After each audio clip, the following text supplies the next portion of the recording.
तो हेलो दोस्तों, good morning. कैसे हैं आप लोग? होप आप सब बढ़िया होंगे और आपकी तैयारी भी बहुत अच्छी चल रही होगी।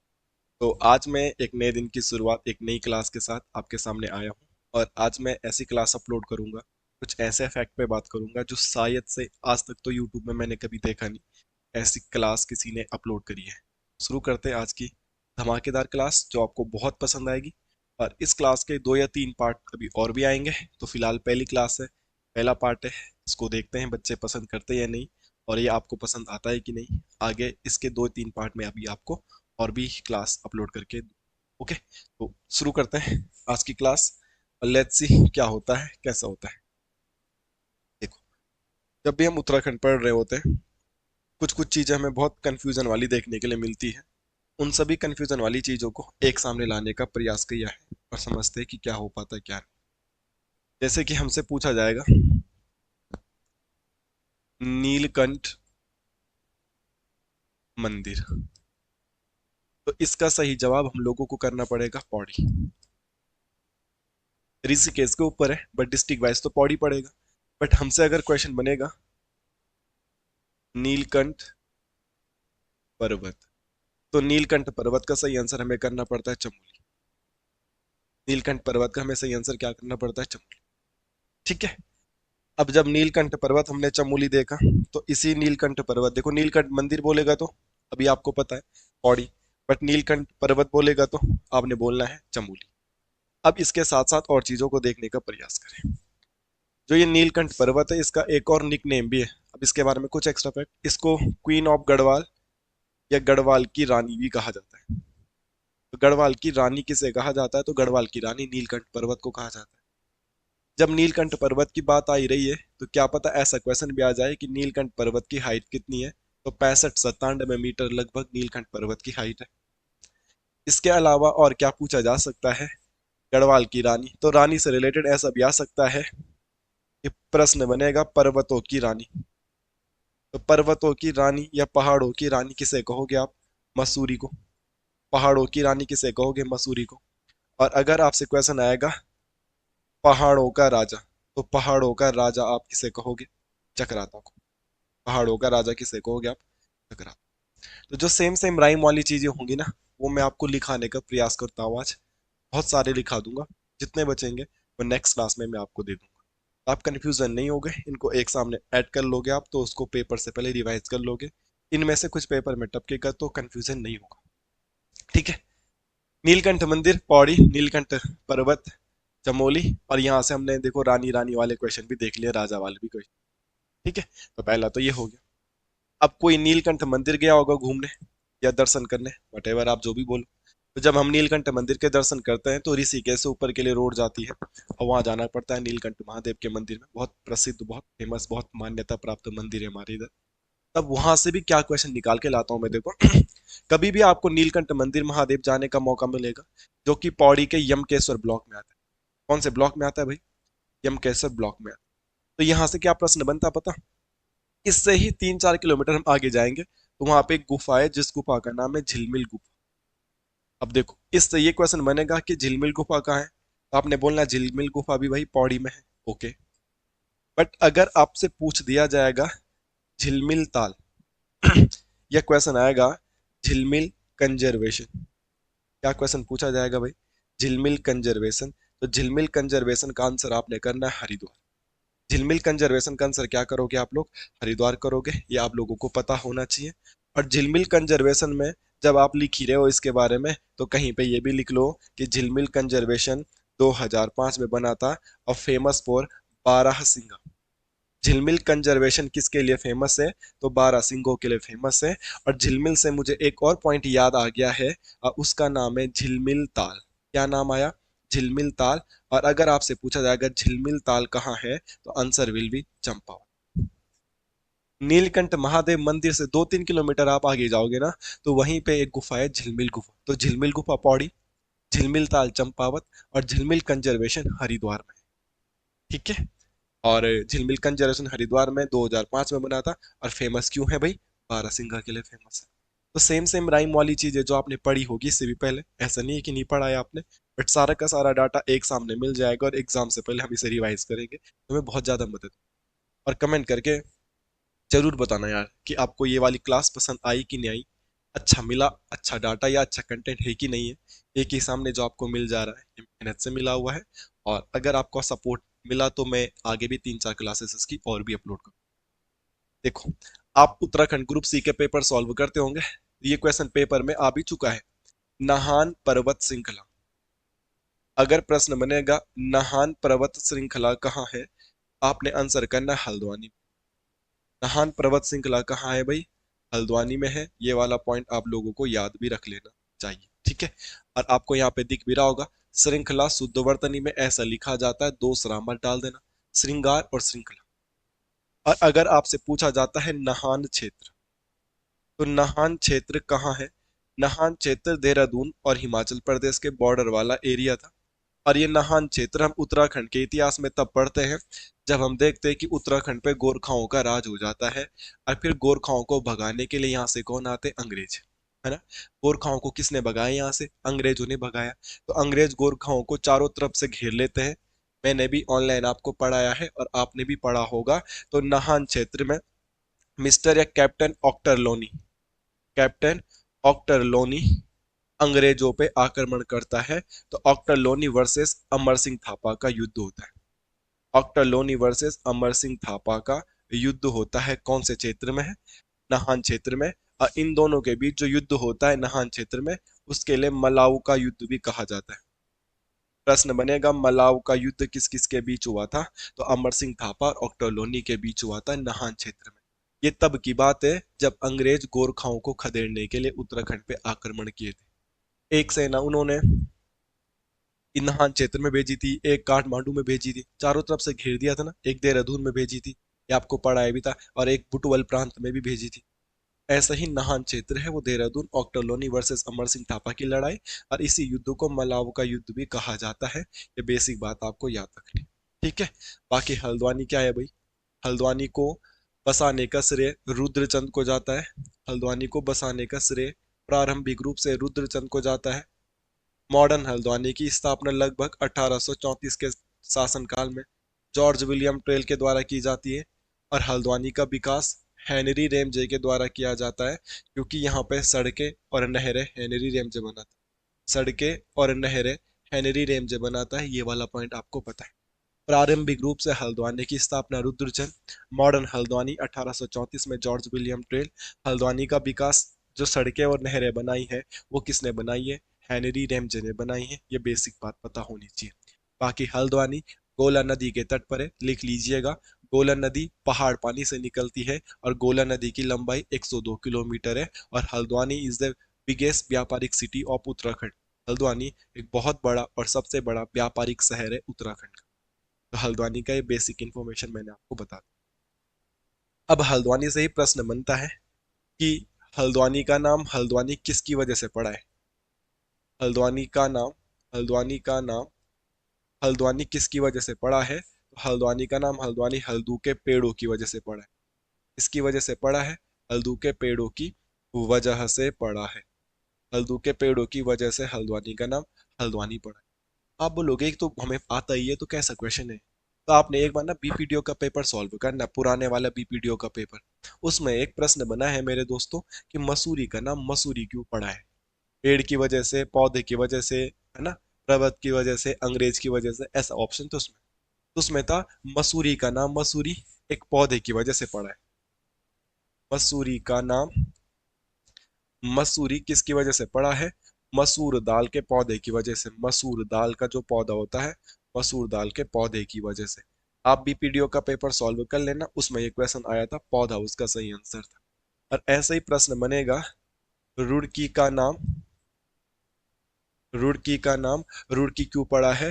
तो रूड़ी नामक महिला की वजह से, रूड़ी नामक महिला की वजह से, रूड़ी नामक महिला की वजह से, रूड़ी नामक महिला की वजह से। ये रूड़ी नामक महिला पे रुड़की का नाम क्या पड़ा था? रुड़की पड़ा था, ये ध्यान रखना आपने।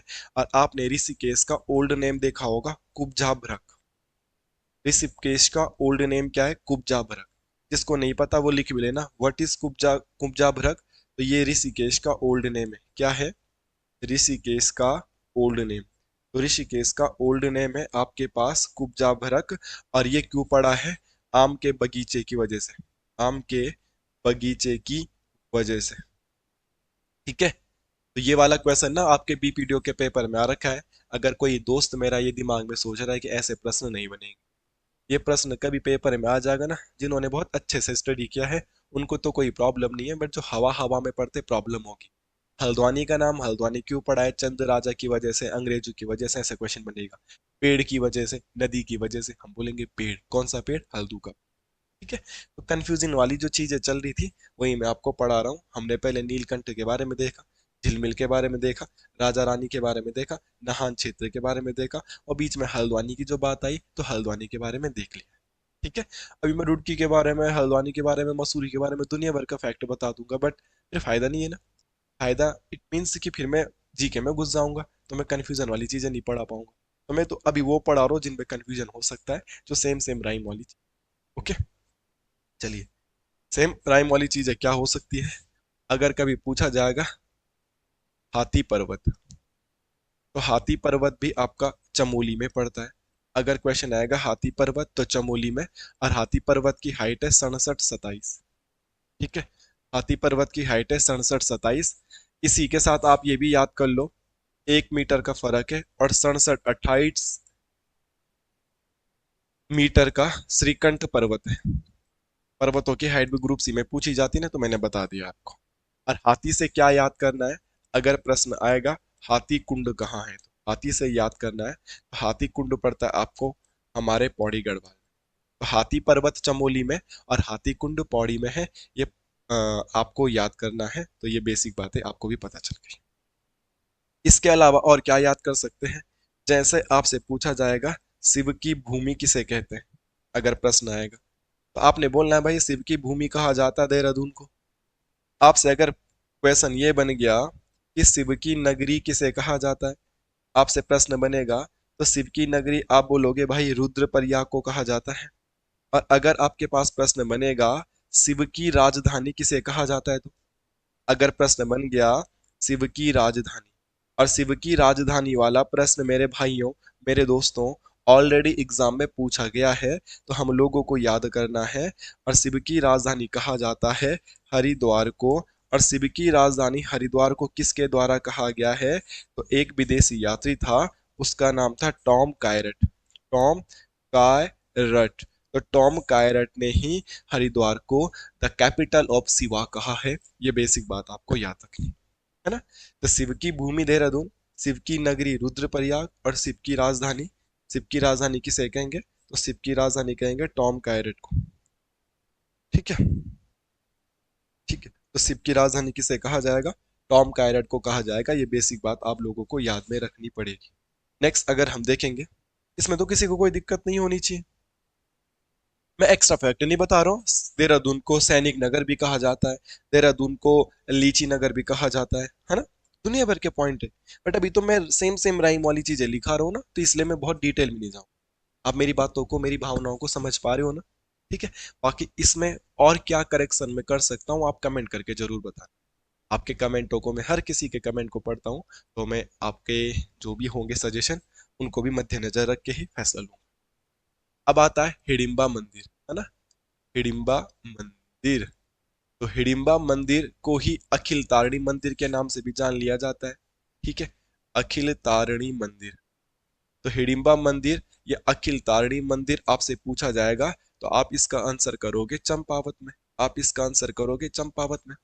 हिडिंबा कौन थी? जब आपको पता है, एक कहानी आती है कि 5 पांडव जब उत्तराखंड के प्रवास पे थे, और 5 पांडव जब अपना महाभारत युद्ध के बाद पश्चाताप के लिए महादेव के दर्शन करना चाह रहे थे, और आपको पता है कि केदारनाथ में ही उनको दर्शन दिए गए थे, तब हम कहते भी है कि वहां पे सांड का रूप धारण किया गया था, धरती में समा गए थे, और वहां पे कुबड़िया पृष्ठ भाग की पूजा की जाती। ये कहानी आपको पता ही है। बट मैं ये कह रहा हूँ कि जब 5 पांडव इधर से उधर घूम रहे थे, तो उन्हीं से संबंधित कहानी हमें देखने के लिए मिलती है हिडिंबा की। और तब हमने ये भी देखा होगा कि हिडिंबा और भीम की शादी हुई थी, और हिडिंबा और भीम की शादी के बाद ही एक पुत्र की प्राप्ति हुई थी, वो था घटोत्कच, है ना। तो हिडिंबा भी राक्षसनी टाइप का था, घटोत्कच भी ऐसी राक्षस टाइप का था, है ना। तो ध्यान रख सकते हैं, कभी प्रश्न बनेगा आपके पास घटोत्कच मंदिर कहाँ है? तो घटोत्कच मंदिर भी जो मेरे भाइयों होगा, उसका राइट आंसर भी चंपावत होगा। पर हम तो कंफ्यूजन वाली चीजें पढ़ रहे थे। तो हिडिंबा मंदिर आप क्या बोलोगे? चंपावत। तो घटोत्कच मंदिर, अकिलताड़ी मंदिर, इन सब का आंसर भी क्या करना आप? चंपावत। इसके साथ कंफ्यूजन वाला ये याद करना है, अगर आपसे पूछा जाएगा हिडिंबा पर्वत, तो हिडिंबा पर्वत कहाँ है? तो हिडिंबा पर्वत मेरे दोस्तों ये है नैनीताल में। ये बात आपको याद रखनी है। मैं हर उस फैक्ट पे बात कर रहा हूँ जो कंफ्यूजन वाला है, मेरी बातों को ध्यान रखना है, ठीक है? और फिर आगे आगे और भी क्लासेस में अपलोड करूंगा, तो आप देखने के लिए मिलेगा। नेक्स्ट आपको क्वेश्चन आएगा झूलादेव पर्वत, है ना? अगर आपसे झूलादेव पर्वत पूछा जाएगा, तो आप इसका सही आंसर करना रानीखेत, है ना? और इस रानीखेत को मॉडर्न तरीके से 1869 में हेनरी रेमजे के द्वारा बसाया गया। 1869 में गांधी जी का जन्म भी 1869 में ही हुआ था, ये ध्यान रखना। जब गांधी जी का जन्म हुआ था, तब रानीखेत की स्थापना हो गई थी 1869 में। मॉडर्न रानीखेत स्थापना मीन्स आधुनिक तरीके से जब अंग्रेजों ने इसको बसाया। ये तो धरती पर तो पहले से ही रानीखेत है ना। झूलादेव पर्वत रानीखेत में, यहीं पे नागदेव ताल भी है ना। ये क्वेश्चन पेपर में आ चुका है, तो लिख लेना। वैसा भी नागदेव ताल का कोई लेना देना नहीं है यहाँ पे, बट फिर भी याद कर लेना नागदेव ताल का है रानीखेत। अभी आपसे क्वेश्चन आ जाएगा झूला मेला, है ना? प्रश्न झूला मेला बन जाएगा। तो झूला मेले का जो सही आंसर आप करेंगे, वो चंपावत करेंगे। और एक जगह आती है उत्तराखंड में, जिस जगह का नाम है झूला घाट, है ना? तो झूला घाट का सही आंसर आप क्या करोगे? पिथौरागढ़। क्या करोगे आप? ठीक है, झूला घाट का आंसर करोगे आप पिथौरागढ़। ठीक है, नेपाल जाने के रास्ते में आपको दिखेगा, पिथौरागढ़ वाले बच्चे होंगे कोई झूला घाट साइड के। ठीक है, झूला मेला चंपावत, झूला देव पर्वत रानीखेत, और झूला घाट क्या हो जाएगा? पिथौरागढ़ में। बेसिक बातें आपको पता होनी चाहिए, तो सेम सेम वाली चीज है। ठीक है, अब आपने कमेंट करके बताना है कि गोरखाओं के टाइम पे जो झूला पुल होते थे, या हमारे उत्तराखंड के इतिहास में जो झूला पुल होते थे, झूला पुल अभी भी होते ना, नदियों को पार करने के लिए जो बनाए जाते हैं, उन पे लगने वाला कर, ठीक है, या पुलों पे लगने वाला कर, जो कर था, उस कर का नाम क्या था? आप ये कमेंट करके बता दे तो मजा ही आ जाए। ठीक है, बाकी कमेंट करके ये जरूर बताना कि इस सीरीज को कंटिन्यू आगे रखना है या नहीं रखना है। ये भी आप कमेंट करके जरूर बताते हैं, ठीक है? नेक्स्ट लिखिएगा, हम लोग आगे पढ़ते हैं। और ये है भरत मंदिर, है ना? आपसे पूछा जाएगा मेरे भाई क्या? भरत मंदिर। अब मेरे भाई अगर भरत मंदिर पूछा जाएगा, तो भरत मंदिर इज ओल्डेस्ट टेम्पल। टेम्पल की स्पेलिंग आती होगी, है ना? गलत भी हो सकता है टेम्पल की स्पेलिंग, आप सही लिख लेना ना। सबसे प्राचीन मंदिर है कहाँ का? ऋषिकेश का। ऋषिकेश का सबसे प्राचीन मंदिर कौन है मेरे भाई? ये भरत मंदिर है। और इसी भरत मंदिर को मैंने तब भी पढ़ाया होगा इतिहास में, जब मैंने महापति शाह पढ़ाया होगा। महापति शाह पढ़ाया था आप लोगों को। तो महापति शाह ने भरत मंदिर में जो भरत की मूर्ति थी, उसकी आंखें निकाल दी थी, है ना? आप लोगों को पढ़ा है मैंने हिस्ट्री में, बट आप दोबारा लिख लोगे तो आपको कंठस्थ याद हो जाएगा। और जिसमें मेरे भाई को याद नहीं है, जो भी नई नई तैयारी कर रहा है, उसके लिए तो ये सोने पे सुहागा है। भरत मंदिर की आंखें किसने निकलवाई थी? तो भरत मंदिर की आंखें किसने निकलवाई थी भाई? महपति शाह ने निकलवाई थी। इसके अलावा इसी ने ही नागा बाबाओं की हत्या भी कराई थी। नागा बाबाओं की हत्या किसने कराई थी? तो नागा बाबाओं की हत्या भी महपति शाह ने कराई थी। इसी के अलावा इसका एक सैन्यपति था, रिखोला लोधी। महपति शाह के सेनापति का नाम क्या था? लोधी रिखोला। इसने अपने ही सेनापति की भी क्या करवा दी थी? हत्या करवा दी थी। रिखोला लोधी से सेनापति और महपति शाह, वो बहुत स्ट्रांग और बहुत बलवान था। और इसके अन्य सेनापतियों ने रिखोला लोधी के खिलाफ भड़का दिया था, किसको? महपति शाह को। और महपति शाह ने ही रिखोला लोधी को मरवा दिया। महपति शाह ने ही रिखोला लोधी को मरवा दिया।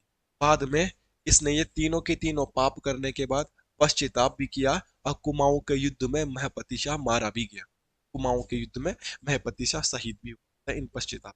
जब जा रहा था वो, शहीद ही हो गया युद्ध में। तीनों के तीनों पापी करे। लोधी रिखोला बड़ा लॉयल था, बड़ा बलवान था, बड़ा शक्तिशाली था। मगर अन्य लोगों ने महपति शाह को भटका दिया कि रिखोला लोधी सेनापति होकर भी इतना स्ट्रांग है, क्या पता किसी दिन राजा को ही मार दे। और राजा अपनी गद्दी के घमंड में चूर चूर लॉयल रिखोला लोधी को मरवा दे। अब जब बात रिखोला लोधी की हो ही गई, तो यहाँ पे मैं एक दो एक्स्ट्रा फैक्ट और बता दूंगा। जबकि मैं कंफ्यूजन चीजें बता रहा था, भरत मंदिर के साथ मैंने आपको भारत माता मंदिर पढ़ाना है, ध्यान रखें। बट तो बातों में बात आई तो मैं कुछ एक्स्ट्रा फैक्ट बता रहा हूँ। रिखोला लोधी को गढ़वाल का रखवाला कहा जाता है। गढ़वाल का रखवाला। रिखोला लोधी को गढ़वाल का रखवाला कहा जाता है।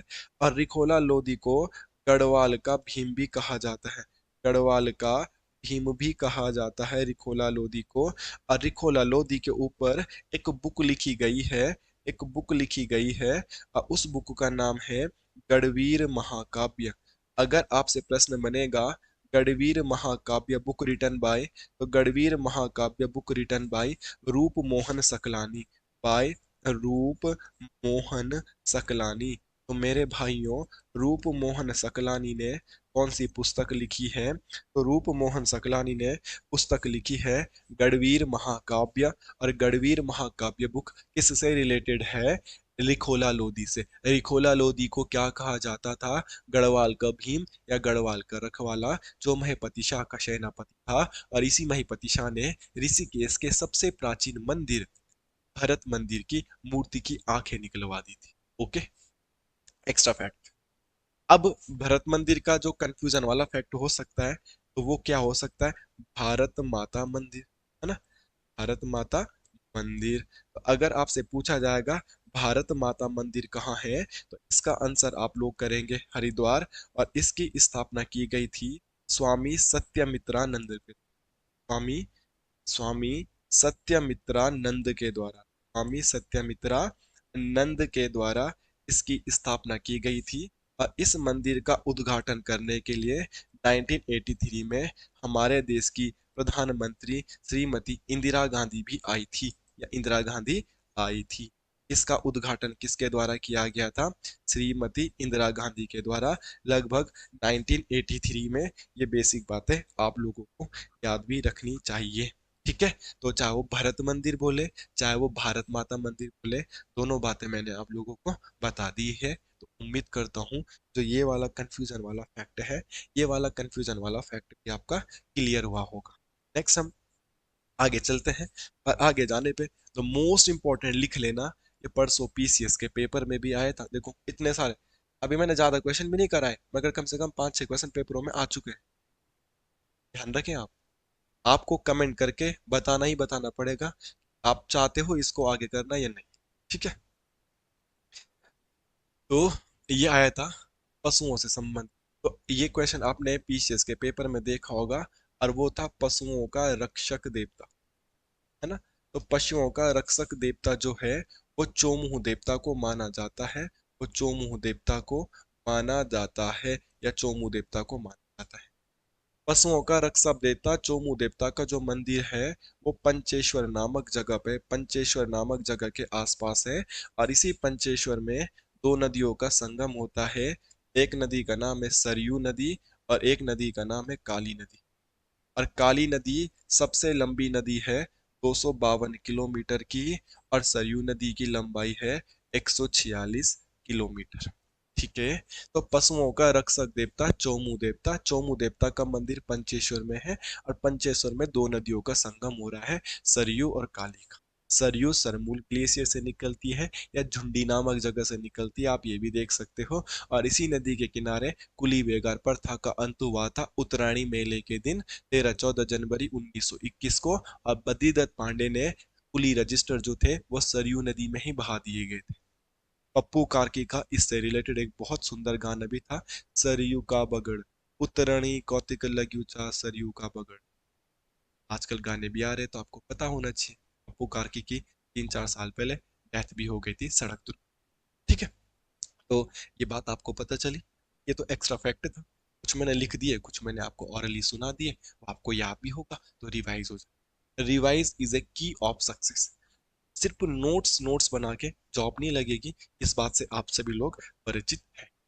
अब देखो, अगर आपसे ऐसा क्वेश्चन आ जाएगा कि दुधारू पशुओं के लिए किसकी पूजा की जाती है, या दुधारू पशुओं हेतु, है ना, दुधारू पशुओं हेतु जो प्रसिद्ध मेला है, वो भी पूछा जा सकता है आपको।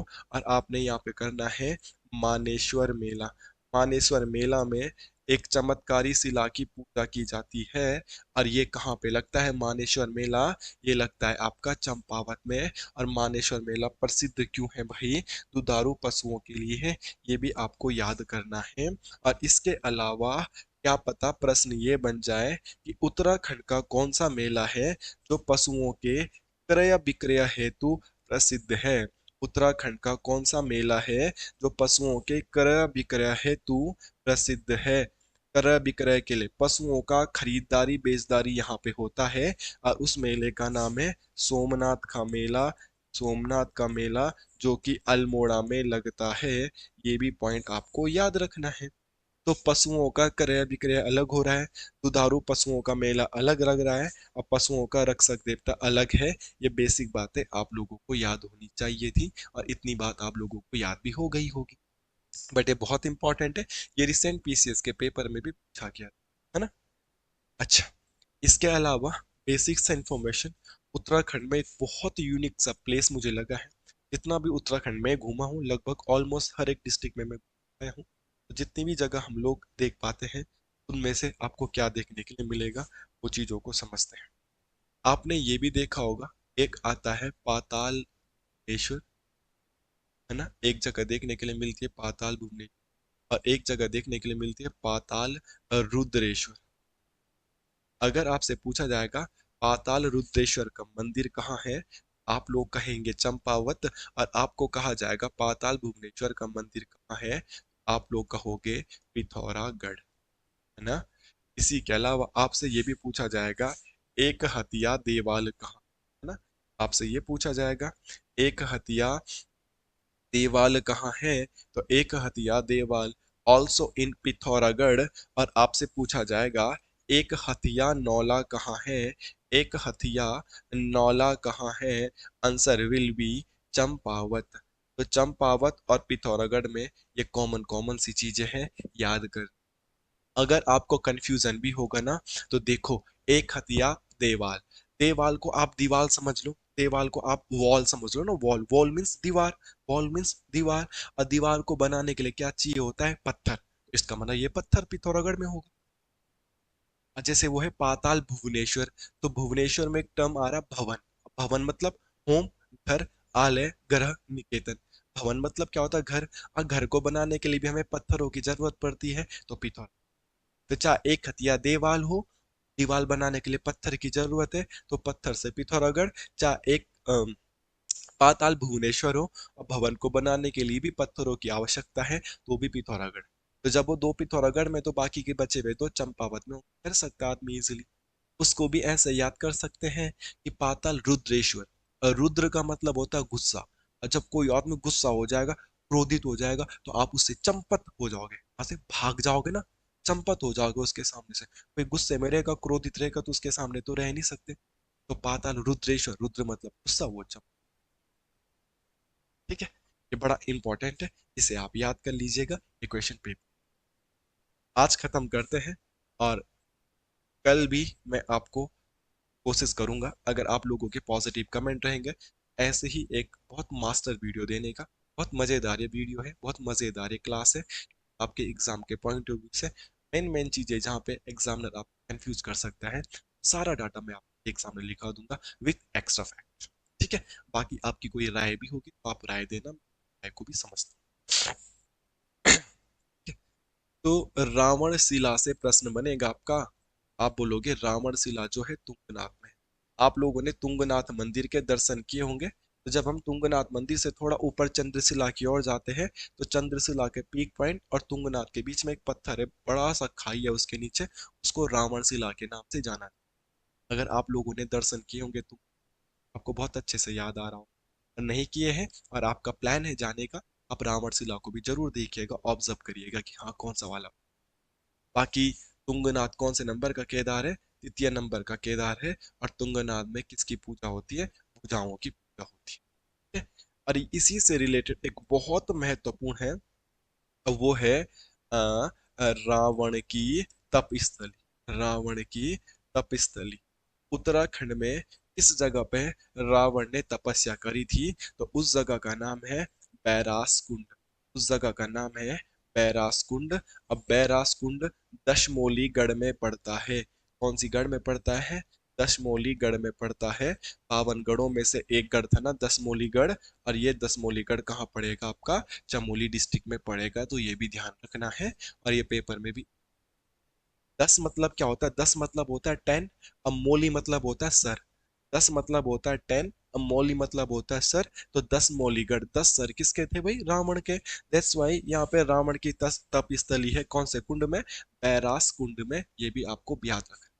10 मौली, 10 होंगे सिर जिसके, किसके? रावण के, 10 आनंद। अच्छा, मौली का मतलब जब सर होता है, तो आपको मैं एक और हिंदी में पर्यायवाची याद करा देता हूँ। मैं आपको हिंदी के सारे पर्यायवाची ऐसे याद करा दूंगा कभी पर्यायवाची पढ़ाऊंगा तो। चंद्रमौली। चंद्र मतलब चंद्रमा। अब मौली मतलब क्या बताया? सर। तो जिसके सर में चंद्रमा होगा किसको बोलते हैं? शिव जी को। शिव जी के सर में आपने अर्ध चंद्रमा बना हुआ देखा होगा ना। तो जिसके सर में चंद्रमा, वो शिव जी, चंद्रमौली। और 10 मौलीगढ़ जिसके 10 सर, 10 मौलीगढ़ उसी के नाम से पड़ा हुआ है। और 10 मौलीगढ़ कहाँ है? चमोली, यहीं पे बैरास कुंड है। और इसी को रावण की तपस्थली कहा जाता है। जबकि रावण शिला आप बोलोगे तो आप तुम। ठीक है, तो उम्मीद करता हूँ ये क्लास आपको पसंद आई होगी।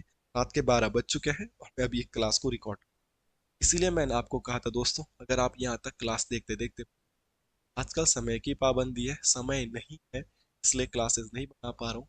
तो जैसे पहले था वैसे ही मैं क्लासेस दे रहा हूँ। फिर भी अभी तो मैं कोशिश करने लग गया हूँ शेड्यूल रात को वीडियो बनाने का, रोज आपको एक नई क्लास। ठीक है, क्लास पसंद आएगी तो जरूर लाइक शेयर सब्सक्राइब करना। कुछ कमी रह जाएगी तो आप सजेशन। मिलते हैं नेक्स्ट क्लास में, तब थैंक यू। जय